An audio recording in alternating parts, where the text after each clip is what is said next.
لا تفتح التابوت، فسوف يضرب الموت بجناحيه السامين كل من يعكر صفو الملك. الزمالك ملك ملوك أفريقيا إلى نهائي الكونفدرالية. يا صباح الفل. هو إيه جمهور الزمالك ده؟ إيه العظمة دي؟ إيه الدخلات دي؟ إيه الحضور ده؟ إيه الجمال في التشجيع ده؟ يعني ده سؤال لازم نسأله. جمهور الزمالك ده أعظم جمهور في الدنيا، من الآخر بقى. فريق مستحيل كنت تتوقع ان هو يوصل لأي حاجة من اللي هو وصل لها دي، لكن بيوصل بفضل جماهيره اللي في ظهره. الجماهير مش بس الأشخاص العاديين، لا، ده كل الناس.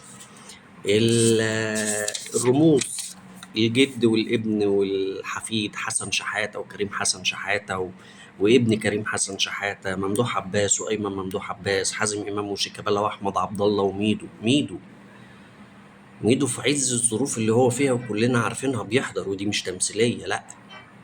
ميدو محب لنادي الزمالك، عاشق لنادي الزمالك. عمرو الجنايني، كل الناس دي موجودة امبارح بتآزر ورا الزمالك وفي ظهره. فمش غريب ان الزمالك يتأهل. في ناس بتتكلم عن الأداء ده مطمني. انت بتلعب في بطولة كبيرة، ولعبت ماتشين رايح جاي بشباك نظيفة، دفاع قوي، حارس مرمى ممتاز، المهدي سليمان لازم اديله حقه، حسام عبد المجيد لازم اديله حقه، واحد من نجوم الماتش. الفريق كله نجوم ورجالة ومفيش بعد كده. فمبروك لجماهير نادي الزمالك. لكن المباراة كان فيها أحداث تانية مهمة، زي اعتزال الأسطورة طارق حامد. طارق حامد أسطورة.